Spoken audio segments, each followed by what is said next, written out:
Se você tá escutando esse episódio, você tá escutando minha voz um pouquinho fanha, parece que eu tô um pouco resfriada, é porque eu tô resfriada mesmo. Então, desculpa, sinto muito, mas é porque tinha que gravar hoje. Estou indo visitar São Paulo esse final de semana, e aí semana que vem vai ficar muito corrido, então estamos gravando hoje um pouquinho resfriada. Mas pelo lado bom, se você tá assistindo isso aqui em vídeo, você vai ver que temos a presença ilustre do quê? Do maioral, o senhor Fidel, dono do meu coração, dos nossos corações, desse podcast, do Instagram, de tudo, né, filho? Ele que quis subir no meu colo, gente. Então vamos ver se ele vai ficar o episódio inteiro. Eu tô olhando pro lado porque eu tô olhando pra onde eu consigo me ver aqui no áudio. E eu tô vendo ele. Ele é muito gostoso, né, amor? Muito gostoso. Enfim. Antes de começarmos mais uma edição desse episódio que vocês adoram esse formato, eu vou me apresentar pra vocês. Olá, queridos e queridas, eu sou a Lu, do Instagram e do TikTok BeHappyLu, aonde eu dou os conselhos que eu preciso escutar. Mas hoje, eu e Fidel vamos dar os conselhos que você precisa escutar, já que estamos agora na 5ª edição do Conselhos que você precisa escutar, onde vocês me mandam as perguntas, os causos, as dúvidas, as inseguranças de vocês lá no Instagram, na caixinha que eu deixo lá. E aí eu venho aqui para responder. Eu já posso começar dizendo que 80% das perguntas eu responderia apenas com terapia. Só isso, a minha única resposta é terapia. E a gente pode já botar os créditos finais. Mas eu vou fazer um esforcinho aqui para falar terapia, mas... E aí dá também o conselho junto com isso. Mas assim, já saiba que muito provavelmente eu vou usar essa palavra muitas vezes para quase todos os casos aqui que vocês me mandaram. Foram muitos, tem temas diversos, esse aqui tem bastante coisa sobre relacionamento e carreira. Quis focar um pouquinho mais nesses dois lugares, porque eu acho que eu não coloco tanto. Mas tiveram muitas perguntas e como eu acabo falando pra caramba nas respostas, eu não sei se eu vou conseguir responder todas as que eu selecionei, porque das que vocês mandaram eu selecionei várias, e aí vamos ver dessas várias que eu selecionei o que eu vou conseguir responder nesse episódio. Então, Fidel, bora lá responder a primeira pergunta? Bora responder. Essa aqui são duas que eu quis juntar em uma só porque eu achei muito interessante. Uma diz: tenho 20 anos e todas as minhas amigas já namoram menos eu. Me sinto atrasada. A outra diz: tenho medo de ficar sozinha. Tenho 35 anos e acho que estou atrasada. Ou seja, temos aqui uma menina de 20 anos, que no caso dela, as amigas já namoram, ela nunca namorou. E a outra tem 35 anos e também está sozinha, tem medo de estar atrasada. Para você ver que a questão de tempo é muito relativo. Eu quis juntar essas duas perguntas porque eu achei interessante que a menina de 20 e a de 35, ambas estão passando pela mesma questão e ambas se sentem do mesmo jeito. Mas aí eu quero pegar o que eu acho que é importante nesse sentido, que é as duas se sentem atrasadas em relação a quê? Ao outro. Tipo, não tem como você simplesmente se sentir atrasado se você não estiver comparando em relação a algo que seria no tempo certo, entre aspas. Então, se você simplesmente não compara o seu status social, sua vida social com o dos seus amigos, das suas amigas, ou do que a sociedade diz que deveria ser naquela idade, porque meio que foi convencionado que deveria ser daquele jeito, se você não coloca esse tipo de comparação, você tira essa coisa do atraso, porque você tá vivendo a sua vida e você não consegue respaldar ela a ninguém. Eu sei que isso é uma coisa muito, o que eu tô falando aqui agora é muito teórico, é muito mais fácil falar do que fazer. Fiz um episódio sobre comparação, ele já existe, já tá aqui, não lembro, mas não tem muito tempo, tem um episódio sobre comparação. E eu falo nesse episódio que é impossível a gente não se comparar. Então não tô dizendo que assim, e se você não se comparar, você não vai se sentir atrasada. E aí você vai ficar tudo bem você achar que ok não ter um namorado e estar sozinha. Eu entendo que o buraco é bem mais embaixo, mas eu acho importante primeiro a gente entender que não tem como a gente ficar pautando a nossa vida e medindo as nossas escolhas e as nossas situações em relação à régua de outra pessoa, a vida de outra pessoa. Porque são vidas diferentes, somos pessoas diferentes, vivendo coisas diferentes e do mais. Você também não sabe se essas pessoas que já estão em relacionamentos, ou que já namoram, se elas estão felizes ou não, se aquele relacionamento vai durar pra sempre ou não. Provavelmente não, principalmente quando eu falo aqui agora com a menina de 20 anos. O que eu posso dizer em termos de se sentir atrasada ou não, enfim, da questão de estar sozinha e isso ser uma questão, e eu entendo que é uma questão, porque eu também já passei pelas fases solteiras em que eu pensava a mesma coisa.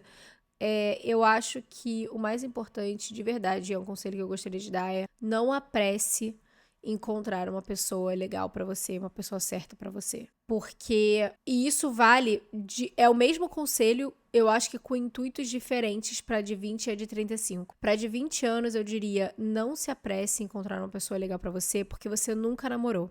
O que quer dizer que você tá assim, ó, com a página em branco, limpinha em termos de relação amorosa.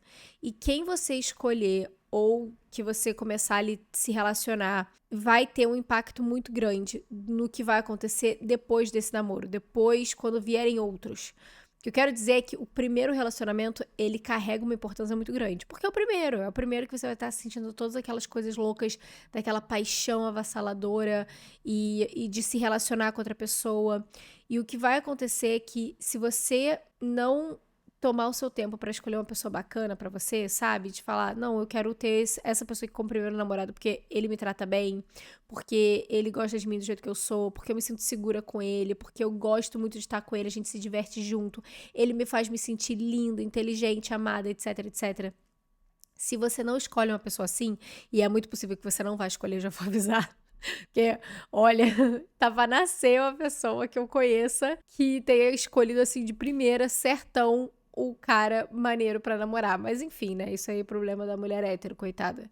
Mas assim, a ideia é que quanto mais próximo desse tipo de pessoa você encontrar para um primeiro namoro, maiores são as chances de você conseguir ter um relacionamento bacana e você usar aquilo como a base para os próximos relacionamentos. Ao invés de começar o primeiro relacionamento com o primeiro cara que aparecer só por causa da maneira com que ele te faz sentir e não necessariamente pela maneira como você enxerga ele. Tipo, eu gosto porque eu tô sentindo todas aquelas coisas loucas do amor, mas você nem para pra pensar se, na verdade, você gosta dele como pessoa e se ele, de fato, te traz uma sensação boa de relacionamento. Enfim, se você entra num relacionamento que o cara não tá te tratando de uma maneira muito legal, você tá só se apressando pra entrar num relacionamento nessa idade, você vai começar a carregar primeiros pequenos traumas. Pequenos traumas, que aí pode ser pequeno, pode ser grande, mas traumas.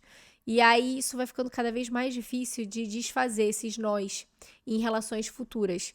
Então, pra você com 20 anos, eu diria não se apresse, porque se você puder prestar um pouquinho mais de atenção em como vai ser essa pessoa e, tipo, entender que tudo bem, cara, você ainda não começou a namorar porque o cara certo ainda não apareceu uma pessoa que te faz se sentir bem, que te faz se sentir segura, que se faz se sentir amada. Enfim, se você ainda não se colocou ali naquele lugar, dá uma segurada, espera essa pessoa chegar, porque eu acho que você tem mais chances de ir lá pra frente, ter um relacionamento mais legal e ter uma bagagem mais saudável pra buscar outros relacionamentos que provavelmente vão vir depois desse. Pra de 35, eu diria não se apresse nessa decisão também, porque, cara, o que adianta você também agora? Eu entendo, quer dizer, eu não entendo, eu imagino, já que eu não estou nessa situação, então eu não posso dizer que eu entendo 100%, mas eu consigo com certeza imaginar que exista, sim, uma angústia de estar com 35 anos, a gente entende que tem a questão do relógio biológico, eu não sei se você quer ser mãe, mas que existe essa questão também de engravidar. Tudo bem que a gente hoje em dia tem outros, né, métodos, dá pra congelar óvulos, tem adoção, tem um monte de coisa que você pode fazer nesse sentido, mas eu entendo que deva causar uma angústia difícil. E quanto a isso, eu sinto muito. Saiba que eu sinto muito em relação a isso. Mas eu acho que também não dá pra você pegar essa sensação de estar atrasada e usar esse medo pra tomar uma decisão desesperada e simplesmente depois começar a se relacionar com o primeiro cara que te deu migalhas de atenção, migalhas de sentimentos. Porque também não adianta você começar a se relacionar com uma pessoa agora simplesmente porque você não quer estar sozinha, você se sente atrasada, pra dali a 5, 10, 15 anos você ver que não tinha nada a ver, que foi uma decisão precipitada, que foi uma decisão tomada pelos motivos errados, e aí você tem que se divorciar. Quantas pessoas não começam a namorar e casam nos seus 20 e tantos anos e chega nos 30 e tantos, estão se divorciando porque não foi a pessoa certa, foi a pessoa que naquele momento, né, principalmente mais nova, fazia sentido, mas que conforme a vida foi passando, foi se tornando uma pessoa que não fazia mais sentido estar ali na vida. Então, assim, não apressa a sua decisão. Eu vi até um TikTok, não tem muito tempo atrás, de uma moça que acho que tava na casa dos 50 e tantos anos, com certeza. E ela falou exatamente sobre isso. Ela falou, com 36 anos eu tava solteira. Eu nunca tinha tido um relacionamento muito longo. Todas as minhas amigas já estavam casadas, a maioria com filhos. E eu tava segurando a onda o máximo que eu podia ali, ignorando o que a minha família falava, o que os amigos falavam, o que a sociedade esperava de mim, porque eu sabia que eu não queria apressar esse tipo de decisão. Porque eu levava muito a sério o fato de encontrar uma pessoa que eu queria passar o resto da minha vida junto. Isso era uma coisa que eu queria tomar de maneira leviana. E aí o que aconteceu foi que ela falou que várias dessas amigas dela que se casaram mais novas, hoje em dia, estão divorciadas, casaram de novo, ou então estão ainda divorciadas, e ela tá casada com 2 filhos lindos, e ela já tá casada, acho que ela falou mais de 15 anos, alguma coisa assim. E ela tá super bem, e ela sente uma felicidade, uma leveza, uma certeza muito grande de que ela tá com a pessoa certa, porque ela bancou essa espera. Então, é isso. Acho que serve para as 2 idades. Tá vendo como é que eu falo pra caramba? Por isso que não dá pra responder muita coisa? Por isso. Ainda em relacionamentos, vamos pra próxima pergunta. Quero um relacionamento calmo, saudável, mas sou fã de paixões desconcertantes e intensas. O que fazer? Terapia. Pode puxar os créditos finais. Terapia. Não, sério, terapia. Mas o que eu posso dizer, tendo terminado o livro da Anna Sui, que eu comentei inclusive no último episódio, A Gente Mira no Amor e Acerta na Solidão, o que eu acho é que você tá viciada na paixão e não no amor. Você é viciada em se apaixonar, mas não no que vem depois, que é o amor em si. Porque a paixão, ela é mais intensa, ela é mais desconcertante. Independente dela ser um relacionamento... Eu acho que a gente tem que tomar cuidado também, porque muitas vezes a gente acaba associando paixão e intensidade com relacionamentos tóxicos. O que não é verdade. Toda pessoa, todo relacionamento, quando você tá se apaixonando por alguém, você vai passar pela fase em que você tá mais focada naquela pessoa, você quer estar junto e você sente mais aquela coisa toda intensa do início de um relacionamento, o início de descobrir uma vida com outra pessoa. Pode ser que seja num grau maior ou menor esse tipo de paixão. Tem relacionamentos que a paixão é mais forte, mais avassaladora do que outros. Mas esse estágio da paixão, se você tá com uma pessoa por quem você está se apaixonando, você vai passar por ele em alguma medida.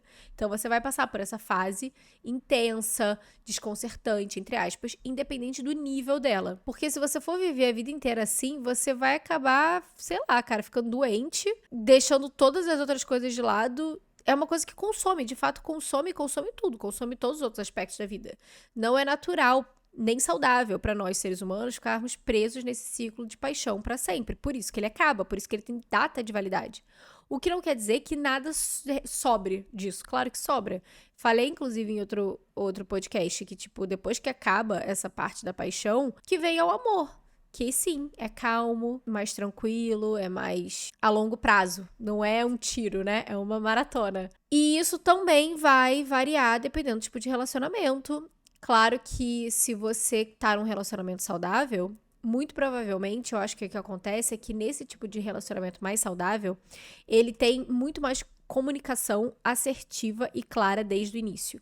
O que torna aquela parte da paixão intensa, desconcertante que você tá falando aí, talvez um pouco menos uou, porque você tem certeza. Olha que coisa legal, você tem certeza que aquela pessoa quer estar com você. E aí você tá aí tão viciada em relacionamentos em que a outra pessoa não te dá o mínimo de segurança, o mínimo de certeza de que quer estar junto, e é disso que você tá acostumada. O nosso cérebro, ele é uma coisa extremamente fantástica. Ele vai se acostumar com todas as coisas que você colocar pra ele, desde que você reforce o suficiente que aquilo dali é o normal. Se você disser 50 vezes pro seu cérebro que tal coisa é uma verdade, em algum momento ele vai acreditar que de fato aquilo dali é verdade, independente daquilo dali ser a coisa mais longe do real possível. E isso acontece para as coisas que a gente fala com a gente mesma. Então, por exemplo, coisas que a gente fala desde que a gente é criança. Ah, eu não sou boa o suficiente, ninguém gosta de mim, eu vou morrer sozinha, eu não sou inteligente, eu não sou capaz, eu sou burra, eu não mereço ter... Se você começa a falar esse tipo de coisa pra você desde pequena, desde nova, aquilo dali vai cimentando, sabe? Se você tá sempre falando, ah, eu gostaria de fazer tal coisa, mas eu tenho medo porque eu acho que não vai dar certo, você já colocou aquilo dali como o que o seu cérebro entende que é o certo. Ai, não vamos tentar coisas novas nunca porque nunca vai dar certo. Temos medo. Em relacionamento também. E é por isso que eu falei pra menina dos 20 anos, pra ela tomar cuidado e sim, esperar e ter consciência de quem que ela tá escolhendo. Porque se você se relacionou 1, 2, 3, 4 vezes com caras diferentes e em todos esses relacionamentos você ficava sempre nessa corda bamba, nessa incerteza. Será que ele gosta de mim? Será que ele quer ficar comigo? Será que vai ficar? E aí, quando a gente se ama muito. E quando a gente se odeia muito. E é tudo muito intenso. Você tá tão viciada nos altos e baixos de uma coisa que não é amor, que você não consegue entender e enxergar o que de fato seria amor. Porque provavelmente você nunca nem viveu isso. Então, o seu cérebro tá acostumado a entender amor como aquela primeira opção, mesmo que não seja, porque não é. Quando a gente tá com alguém que a gente ama e que de fato ama a gente, mesmo passando pela fase da paixão e tudo mais, você sabe que aquela pessoa quer estar com você, e aquilo dali vai tirar um pouco dessa intensidade muito louca. Você vai ter sempre 100% de garantia que aquela pessoa quer estar com você? Não. A gente nunca vai ter garantia de nada quando se trata do outro. E nem deveria esperar ter. Porque o outro é um indivíduo e a gente sempre vai ter as nossas partes completamente reservadas que ninguém tem acesso. Então não tem como você ter 100% de certeza, mesmo que você esteja no relacionamento mais saudável do mundo. Mas existem grandes pistas e evidências muito óbvias de quando a pessoa com quem você está se relacionando quer estar com você. Coisas óbvias. Ela fala que quer estar com você. Ela te manda mensagem, ela te liga, ela quer fazer as coisas com você, ela fala o quanto é bom estar com você, ela sai do caminho dela e da rotina dela pra poder te encontrar. Ela vai falar que você é linda, que você é inteligente, que ela tem muita sorte de estar com você. Isso tudo são evidências muito óbvias de que uma pessoa quer estar com você. Se isso vai mudar ao longo do tempo, aí só o tempo vai dizer. Mas naquele momento, isso aí são evidências de que aquela pessoa quer estar com você. E o fato de você enxergar isso como algo chato e que é mais legal você estar com uma pessoa que você simplesmente não sabe o que ela quer, porque às vezes parece que ela quer muito e isso é muito excitante, e às vezes parece que ela não quer nada e você tem que ir atrás dela e aquela espera é muito excitante, isso aí é terapia. Porque você vai ter que desfazer esses nós aí que você criou pra entender de fato o que é amor. Você tá viciada em paixão. Você não tá viciada em amar. Não que você precise estar viciada em amar, tá? O que eu quero dizer é que você conhece a paixão. E provavelmente nem uma paixão saudável. Mas você não conheceu o amor ainda, entendeu? Que você não deixou você mesmo chegar lá. Próxima pergunta, ainda no quesito relacionamentos. Estamos aqui no flow. Vamos continuar nesse tema. Como aprender a lidar com traumas e entender que nem todo mundo vai te machucar? Terapia. Fecha os créditos. Então, eu acho que essa pergunta, ela tem super a ver com o que eu falei antes sobre o outro tipo de relacionamento, a outra pergunta, por isso que eu até botei uma embaixo da outra, porque tá vendo como é que uma coisa vai puxando a outra? Você, imagina, você é nova, você se relaciona com carinha porque todos os seus amigos estão namorando e você quer namorar também, e ele parece uma pessoa legal, e aí você se apaixona, mas você não tem certeza se ele quer aquilo ou não, e aí os altos são muito altos, os baixos são muito baixos, e você vai vivendo naquele rebuliço ali, e cada relação que a gente tem, ela marca a nossa vida. Qualquer tipo de relacionamento. E aí eu não tô nem mais falando só de relacionamento amoroso, eu tô falando de amizades, de relacionamento familiar. Cara, qual é a primeira questão que você vai tratar na terapia? Qualquer linha de terapia que seja, as primeiras questões que você vai tratar são as suas relações familiares e os traumas criados dentro dessas relações. Eu acho.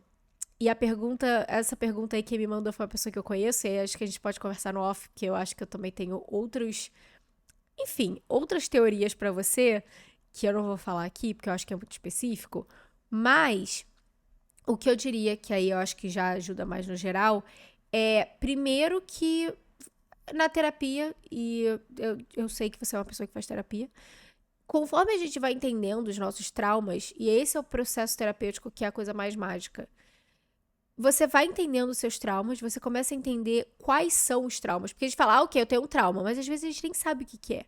Às vezes a gente olha para uma situação que aconteceu no passado e a gente fala, isso aí não é um trauma, porque a gente imagina trauma como uma coisa muito grande, uma coisa assim, um marco, um divisor de água. E às vezes não é. Às vezes são pequenas coisas que vão se acumulando, pequenos cortes, que cortou uma vez, Ah, não foi fundo o suficiente, foi superficial, tranquilo, isso aí um band-aid resolve. Mas aí você corta de novo no mesmo lugar, e de novo, e de novo, e de novo. Chega uma hora que você precisa, assim, passar pro centro cirúrgico. Então, às vezes, os nossos traumas, eles são pequenos, mas quando a gente junta eles fazem um estrago, um dano muito grande na gente. E é realmente quando na terapia que você vai entender quais são esses traumas. A partir daí, vem do processo terapêutico você entender que existem certas ações, certas situações que vão gerar gatilhos que vão ativar esses traumas dentro de você. Aí é a parte que você aprende através de exercícios de terapia a entender que você está sendo gatilhada. Tipo, nossa, essa coisa aqui é um gatilho pra mim. Isso está ativando um trauma meu que não tem nada a ver com essa pessoa, tem tudo a ver comigo. E aí vem pra parte final que sai um pouco do âmbito de terapia e aí vem também na parte de um pouquinho de fé, sabe? De você nunca vai ter certeza se as outras pessoas não vão te machucar.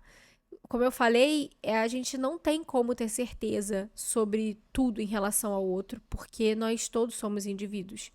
Mas o que eu poderia te dizer é que uma vez que você já entende os seus traumas e os seus gatilhos, você tá mais atento a eles, você consegue colocar um pouquinho mais de razão na situação de falar, cara, isso não tem nada a ver com essa pessoa, eu preciso dar o benefício da dúvida a ela, porque isso aqui tem tudo a ver comigo. Quantas vezes em relacionamentos a gente não coloca à tona e a gente não joga ali como se fosse um problema do relacionamento, um problema que na verdade é nosso? A minha terapeuta uma vez falou isso pra mim, ela falou, Lu, o problema é que você e o seu marido precisam começar a entender o que é seu, o que é dele e o que é do casal. Porque eu misturava os meus traumas e os meus problemas e as minhas inseguranças e eu projetava aquilo dali no nosso relacionamento como se fosse um problema nosso, quando na verdade era um problema que eu precisava tratar eu pra não projetar aquilo nele. E vice-versa, ele fazia a mesma coisa comigo. Coisas que ele precisava trabalhar sozinho pra parar de projetar em mim. A gente sempre acaba projetando nos outros inseguranças, incertezas e traumas nossos. Infelizmente é isso. A gente acha que só o outro projeta, tipo, ai, o outro falou comigo com raiva, com despeito, com inveja, porque ele tá projetando as inseguranças dele em mim. Adivinha o que você é? Você é o outro do outro. Então você faz isso também. Às vezes a gente projeta coisas, inseguranças e incertezas e traumas nossos na outra pessoa. E aí, essa parte final de entender que nem todo mundo vai te machucar, ela vai além da terapia, porque é uma coisa que só você vai poder fazer por você, que é começar a colocar o seu pezinho naquele terreno que o seu cérebro ainda não está acostumado, que é de dar o benefício da dúvida pro outro. Para de esperar sempre que o outro vai fazer o pior pra você. Você não precisa nem esperar nada, sabe? A gente não precisa dar juízo de valor pra todas as pessoas que a gente conhece imediatamente. Do tipo, essa pessoa vai me machucar ou ela vai me amar? Você pode simplesmente deixar a pessoa ser enquanto você vai descobrindo pra onde aquele relacionamento tá indo. E isso independente de ser um relacionamento amoroso, de ser um relacionamento de amizade, qualquer tipo de relação. Simplesmente deixa aberto e dá o benefício da dúvida pra pessoa ser quem ela é. E aí você vai descobrir qual é o papel que ela vai carregar naquela vida. E aí você vai descobrir qual é o papel que ela vai ter na sua vida. Ao invés de dar um juízo de valor imediatamente, porque é um pouco desleal, né? Você acabou de conhecer uma pessoa e você já tá colocando ali, essa pessoa vai me machucar, essa pessoa vai ser o amor da minha vida, ou ela vai ser a pessoa que vai me deixar feliz o tempo todo, vai ser minha melhor amiga. É um peso muito grande que você tá colocando numa pessoa que às vezes você ainda tá descobrindo. Então, às vezes, eu acho que o melhor caminho e o caminho mais gradual pra começar esse processo seria exatamente esse. Simplesmente dar espaço, botar um pezinho pra trás e falar, eu vou simplesmente deixar essa pessoa ser e dar o benefício da dúvida pra ela. Eu não sei se fez sentido essa parte final, mas na minha cabeça fez sentido. Próxima pergunta. Como lidar com os pais na vida adulta? Achei essa pergunta um pouco... Eu precisava demais, porque eu falo assim, em que sentido? Tô falando do sentido de saúde, sentido... Eu vou fazer, tipo, sentido emocional, vai. Como lidar com os pais na vida adulta? Eu acho que a grande questão pra ter um relacionamento saudável com seus pais na vida adulta é entender que, a partir de agora, não necessariamente você vai estar tendo uma relação de pai e mãe. Ou, pelo menos, não uma relação estritamente de pai e mãe. Acho que esse é o melhor jeito de colocar. Você não vai ter uma relação mais estritamente de pai e mãe. Porque você é um adulto e você tem as suas próprias responsabilidades, a sua vida, você cuida de você hoje em dia. Mas eu acho que o legal é começar a enxergar os seus pais como pessoas e como amigos. Eu acho que o grande segredo de ter um relacionamento legal com seus pais quando você é mais velho é ver eles como excelentes amigos, se possível. E é por isso que eu não sei dizer, assim, porque eu sei que tem pais que são difíceis, tem pai que é ausente, tem a mãe que é narcisista, tem todas aquelas coisas de pai e mãe que não tem como entrar em pormenores. Mas partindo de um cenário genérico em que você tem uma relação legal com seus pais e que você quer manter uma relação legal, mas você sente que agora na vida adulta vocês começam a se bicar, eu acho que isso acontece muito nos relacionamentos familiares, ali bem na adolescência, obviamente, e no início ali da vida adulta, porque existe uma quebra de mundos de ambas as partes. Os seus pais estão acostumados a verem você como uma criança e um serzinho que eles têm que o tempo todo tomar conta, então para eles é difícil abrir mão desse controle e entender que agora você tem a capacidade de cuidar de si mesmo, e aí existe aquela linha tênue deles de querer te aconselhar, porque eles querem ver o seu bem, o seu melhor, e eles já passaram por essas fases também, e eles querem que você passe por essas fases de maneira melhor, ou talvez fazendo menos erros, enfim, eles ainda querem te proteger e cuidar de você de algum jeito, mas ao mesmo tempo eles sabem que você precisa tomar suas próprias decisões e que você é capaz disso, então eles precisam te dar esse espaço pra isso, e isso é difícil pra eles, então às vezes passam por aquelas fases em que eles ainda tentam controlar coisas que não fazem o menor sentido. Eu lembro que acontecia muito isso comigo, com a minha mãe no início ali, quando eu tava na faculdade, que eu já morava fora, eu morava fora no caso de casa, né? Eu morava no Rio, fazia faculdade no Rio, e no Rio de Janeiro eu tava sempre fazendo o que eu queria, a hora que eu queria, voltar pra casa a hora que eu quisesse, e eu não dava nenhuma satisfação pra eles. Às vezes eu ficava mais de uma semana sem ligar. E aí era eu pisar na casa dos meus pais em Petrópolis, e aí eu falava: mãe, vou sair com os meus amigos, a gente vai no barzinho. Não, você não vai. Que horas você vai, com quem você vai, como você volta, você tem que estar em casa E eu ficava assim, eu não tô pedindo permissão pra ir, eu estou comunicando que eu vou porque eu sou uma pessoa educada. Mas eu tenho 20 anos, eu não preciso pedir a sua permissão, eu moro sozinha, sabe? Eu tô falando que eu vou no lugar tal, e tudo bem, vão as pessoas tais, mas eu não tenho certeza da hora que eu vou voltar.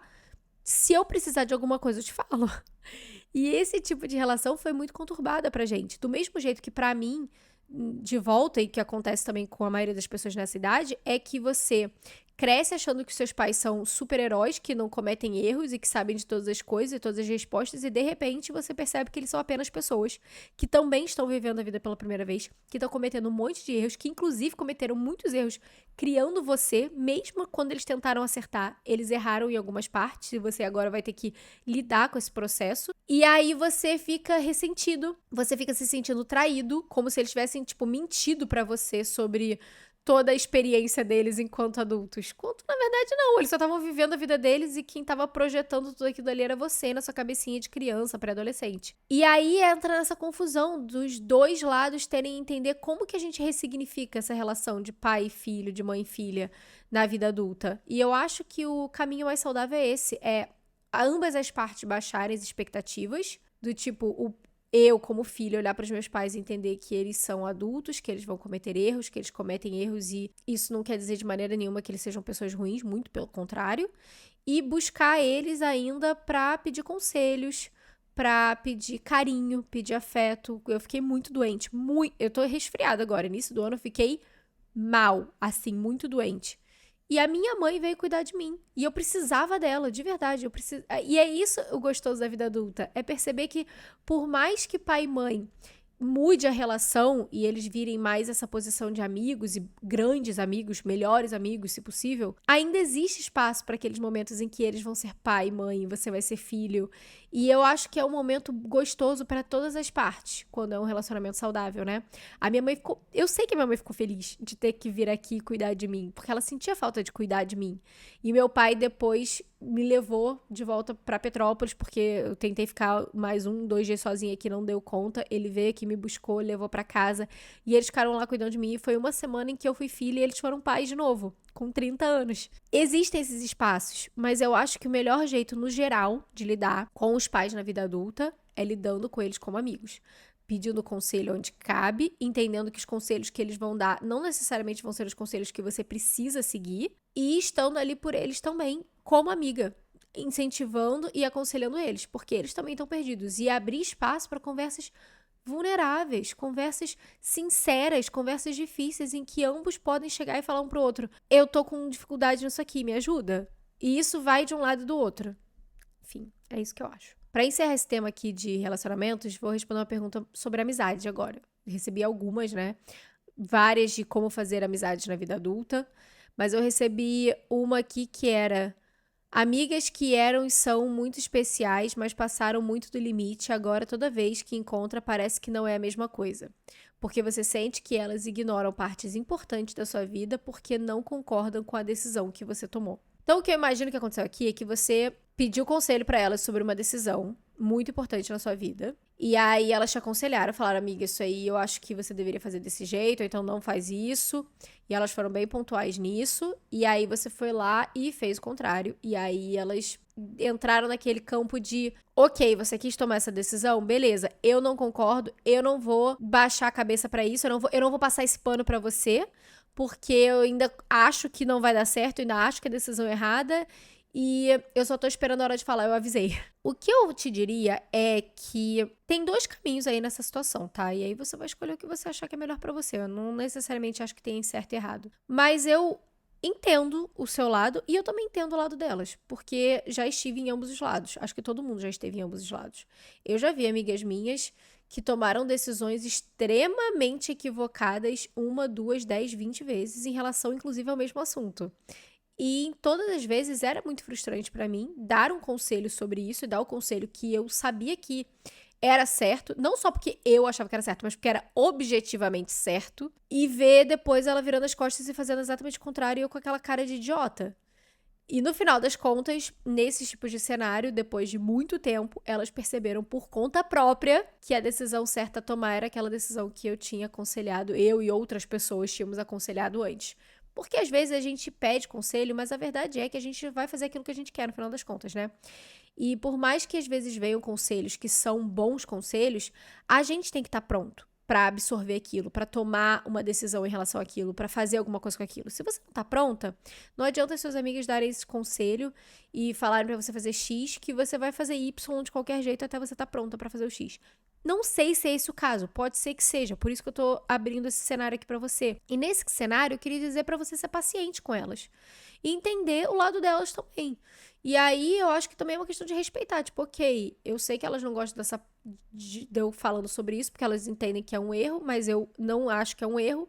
E eu vou viver essa parte aqui, eu vou encontrar com elas pra gente conversar de outras coisas.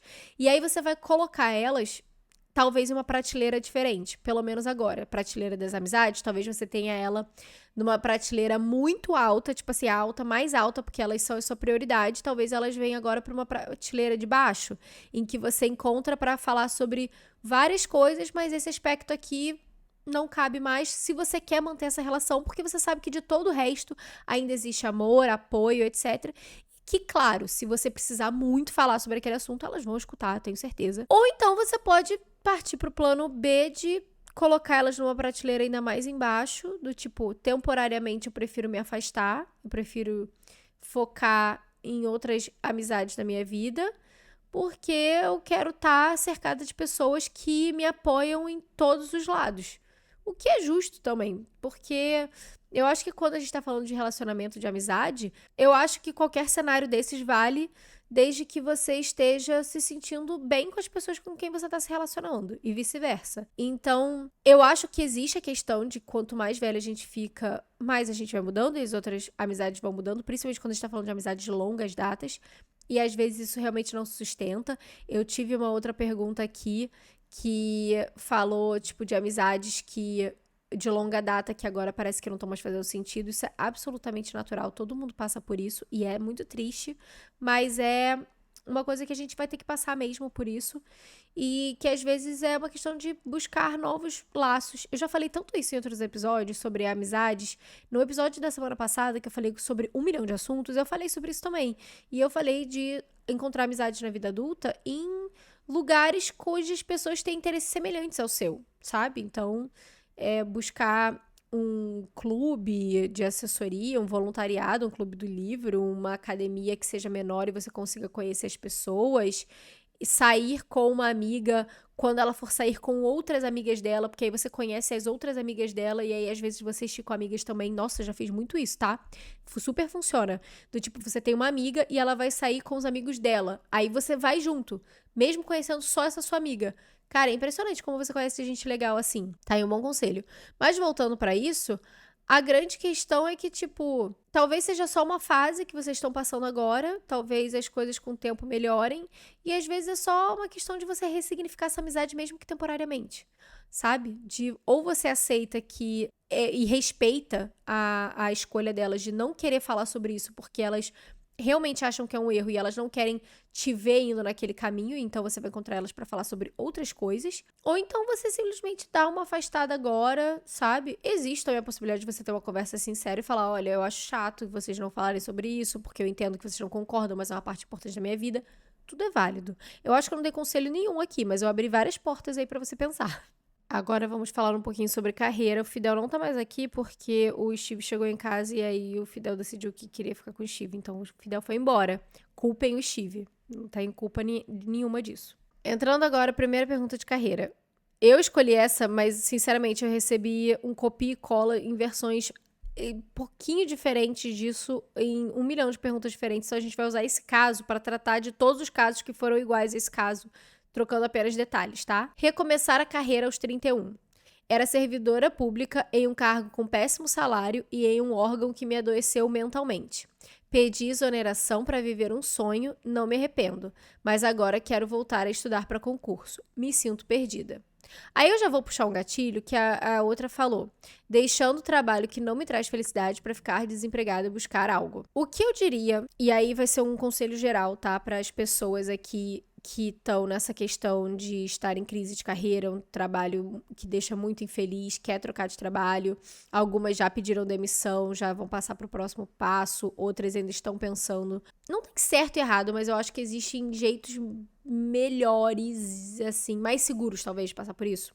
Eu vou ser muito sincera e falar o que eu fiz, tá bom? E aí, o que eu fiz foi o seguinte. Eu tava no emprego, ali até os 27 anos, eu passei por uma sucessão de empregos em que eu não tava feliz. O emprego que eu fiquei dos 25 até os 28 era um emprego que, na verdade, eu gostava muito no início, mas o meu chefe se mostrou uma pessoa muito complicada de lidar, muito mesmo, abusiva. Poderia, inclusive, ter processado ele, mas enfim. E aí eu decidi que eu realmente queria trocar de emprego, mas ao mesmo tempo, na verdade, eu queria tentar alguma coisa só minha. Eu queria começar meu próprio negócio, mas eu não tinha certeza ainda do que seria aquilo. Eu não sabia se eu queria continuar na área de marketing, se eu queria mudar. Eu fiz duas coisas. Primeiro, eu comecei a me organizar financeiramente 6 meses antes de tomar essa decisão. Então, no início do ano, eu já sabia que eu queria fazer isso e eu comecei a organizar financeiramente ali e ver o quanto de dinheiro eu precisava ter na conta bancária para poder continuar pagando todas as minhas, né, contas mensais e aluguel e etc, sem ir pro vermelho, porque para mim isso era sempre muito importante. A questão da responsabilidade financeira é uma coisa que eu levo muito, muito a sério.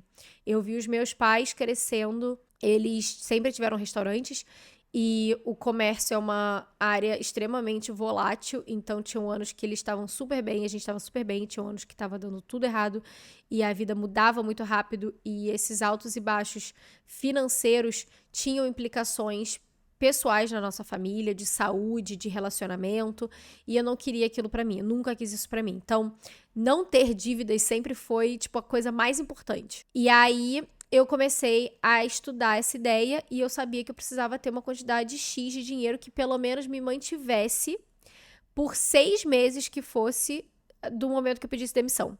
E aí, nesses 6 meses, eu poderia tentar descobrir o que eu ia fazer. E aí, foi o que eu fiz. Então, esse foi o primeiro passo. Então, eu me programei financeiramente pra fazer isso, porque eu acho que quando você tá exposta e vulnerável financeiramente, a gente acaba se colocando em situações mais vulneráveis.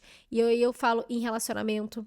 Por isso que eu sempre bato na tecla de, tipo, cara, não coloca a sua educação e a sua carreira em segundo plano quando o assunto é relacionamento e homem. Não, eu sei que é engraçado de falar, quero ser princesa, quero, tipo, marido rico pra me bancar. E eu entendo, gostaria também de ter essa coisa de, tipo, ser bancada, porque parece ser muito incrível, mas isso vem também com uma insegurança, uma incerteza muito grande, porque aquilo dali você tá à mercê, na verdade, das escolhas de outra pessoa. Pode ser que, nesse caso, se for um cara, a gente tá pensando em um cara, que ele seja um cara muito legal e que, tipo assim, realmente o dinheiro dele é o dinheiro dos dois, você faz o que você quiser com esse dinheiro e se separar, você ainda assim vai ganhar a sua parte em relação a isso, você ganha pensão. Existem esses casos, mas eles são raros. muitas das vezes o que acontece são mulheres que não têm independência financeira, dependem dos seus maridos, e isso deixa elas numa situação de vulnerabilidade absurda, porque o cara pode ditar o que, quando e como ela pode gastar aquele dinheiro. E isso é um estilo de prisão, é um estilo de manipulação. Então é muito importante, independente de você ter um parceiro ou não, você não se sentir tão vulnerável. Em termos de trabalho, o que eu diria é, se você tá saindo de um emprego, que você tá infeliz nele, mas você simplesmente sai e você não tem aonde firmar o seu pé no dia seguinte, mesmo que seja só por, 2, 3 meses, não precisa, às vezes, necessariamente ser 6 meses, mas, que sejam 3, sabe? Você já vai ter que partir para uma outra decisão desesperada de pegar a primeira coisa que aparecer, sem ter certeza se aquilo é o que você quer fazer. Então, para mim, era importante ter uma quantidade para eu me manter por 6 meses, porque aí, nesses 6 meses, eu poderia experimentar coisas diferentes, porque eu sabia que as contas estavam sendo pagas ainda. Eu não sei se é possível para você esse caso, eu tô falando que foi comigo, como eu me planejei. O que quer dizer que, na verdade, eu pedi demissão em 2021. Mas eu tava querendo pedir demissão desde o início da pandemia, porque foi ali na pandemia que as coisas começaram a desandar loucamente. Ou seja, eu já tava martelando essa ideia, eu já tava guardando dinheirinho, eu já tava começando a pensar nessas coisas 1 ano e meio de antecedência, praticamente, tá? No mínimo ali 1 ano de antecedência, com certeza. Então tem esse lado. Eu acho que se você tem um pouquinho de segurança financeira pra aguentar a barra nos 2, 3, até 6 meses ali entre um emprego e outro, não precisa ser 6 meses, não precisa ser isso tudo, mas um tempo, você vai se sentir mais segura pra buscar alguma outra coisa com mais paciência e que seja de fato algo que você queira fazer. Então esse é o primeiro ponto. O outro ponto é, não romantize a sua carreira. Não romantize o seu próximo emprego e coloque todo o seu propósito e identidade em cima daquilo. Então, é aquela coisa, eu deixei o meu emprego porque eu quero buscar algo que vai me fazer muito feliz e eu vou encontrar o meu propósito e eu quero viver todos os meus sonhos e atrelar tudo isso à sua carreira, ao seu emprego. Existem algumas pessoas que, de fato, vivem os seus empregos e as suas carreiras realmente como parte de um sonho, sim, porque eu já falei isso também no episódio passado. Gente, no episódio passado eu falei sobre tantas coisas aleatórias, escuta ele porque eu acho que serve pra quase todas as respostas que eu tô dando aqui. Em algum momento do episódio passado eu lembro de ter falado sobre a questão de propósito, que sim, algumas pessoas encontram propósito de vida, propósito de espírito dentro das coisas que fazem enquanto trabalham, mas eu acho muito injusto. Outro dia mesmo eu li uma pessoa que eu sigo, uma influenciadora que inclusive eu gosto muito e que eu admiro muito em termos de carreira especificamente, como dona de negócio. Sério, eu adoro ela, mas eu achei que pecou ali, sabe, o negócio que ela compartilhou, do tipo, o único jeito de você ser muito bom no seu trabalho é amando aquilo que você faz. Cara, não é verdade. De boa, não é verdade. Inclusive, eu falo isso porque eu conheço muita gente que é muito bom no trabalho que faz e que não ama aquilo, mas consegue fazer o negócio direito ali porque consegue colocar o trabalho no balde que tem que ser. O meu trabalho não é o meu propósito na minha vida, eu encontro propósito em outras coisas e o meu trabalho é aquilo que me sustenta pra eu viver o meu propósito fora dele. Tá entendendo? Um exemplo de boa, meus pais. Os meus pais não amam trabalhar com comércio, com restaurante. Muito pelo contrário, sinceramente. Mas os dois enxergam o papel que aquele negócio teve e tem na vida deles. O fato deles terem tido coragem para abrir aquele restaurante lá, trilhões de anos atrás, possibilitou eles a viver uma vida que até então eles nunca tinham experienciado, porque, os meus avós, tanto por parte de pai quanto por parte de mãe, são pessoas extremamente simples, entendeu? E eles conseguiram melhorar a qualidade de vida, se comparado às gerações anteriores deles, por conta daquele restaurante. E aí eles vivem a vida deles e eles encontram propósito e felicidade em outras coisas, como, por exemplo, na família. A gente é uma família muito unida. Um no outro, eles se amam muito e eles têm um relacionamento super legal, principalmente dado o fato de que eles estão juntos há também trilhões de anos, eu não vou saber fazer essa conta, mas há muito tempo que eles estão juntos e eles têm um relacionamento muito gostoso.